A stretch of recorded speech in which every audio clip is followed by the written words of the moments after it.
ചുറ്റും ആപ്പിൾ തോട്ടങ്ങളാണ്. വിളവെടുപ്പ് കഴിഞ്ഞിരിക്കുന്നു. ഞങ്ങൾ താമസിക്കുന്ന നൈന കോട്ടേജിൽ നിന്നുള്ള ദൃശ്യങ്ങളാണ്. ആപ്പിളിൻ്റെ സീസണൊക്കെ കഴിഞ്ഞു എങ്കിലും അവിടെ 2 ആപ്പിൾ നിൽപ്പുണ്ട്. ഹിമാചൽ പ്രദേശിലെ മണാലിയിലെ 2ാമത്തെ ദിവസം. സീസണിൽ മരക്കൊമ്പുകൾ കാണാനാകാത്ത വിധം ആപ്പിളുകൾ കൊണ്ട് നിറഞ്ഞിരിക്കും. ദൂരെ ഹിമാലയത്തിൻ്റെ കാഴ്ച. യാത്രയ്ക്ക് മുമ്പ് കുറച്ച് സമയം ഞങ്ങൾ അവിടെ ചിലവഴിച്ചു.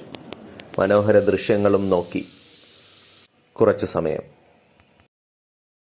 മഞ്ഞ് ഉരുകി വരുന്ന വെള്ളമാണ് അതിലേക്കൂടെ ഒഴുകുന്നത്.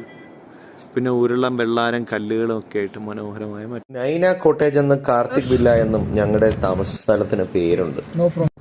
അവിടെയൊക്കെ കാണുന്നത് പൈൻ മരങ്ങളാണ്. അതിൻ്റെ ഇടയിൽ ഇഗ്ലൂ ഹൗസസ് ഒക്കെ ഉണ്ട്. ആ കുന്നിൻ ചെരുവുകളിലൊക്കെ ഇടയ്ക്കിടയ്ക്കൊക്കെ കാണുന്നത് ഇഗ്ലൂ ഹൗസസ് ആണ്. ഇവിടെ ഡിസംബർ മാസത്തിലൊക്കെ ഭയങ്കര സ്നോയാണ്. കാറിലാണ് യാത്ര. ഞങ്ങളിപ്പോൾ എത്തിയിരിക്കുന്നത് ഒരു ചെറിയ വെള്ളച്ചാട്ടത്തിലാണ്. സുന്ദരമായ സ്ഥലം, തണുത്ത വെള്ളം, മനോഹര കാഴ്ചകൾ. അവിടെ നിന്ന് വീണ്ടും യാത്ര തിരിച്ചു അടുത്ത സ്ഥലത്തേക്ക്.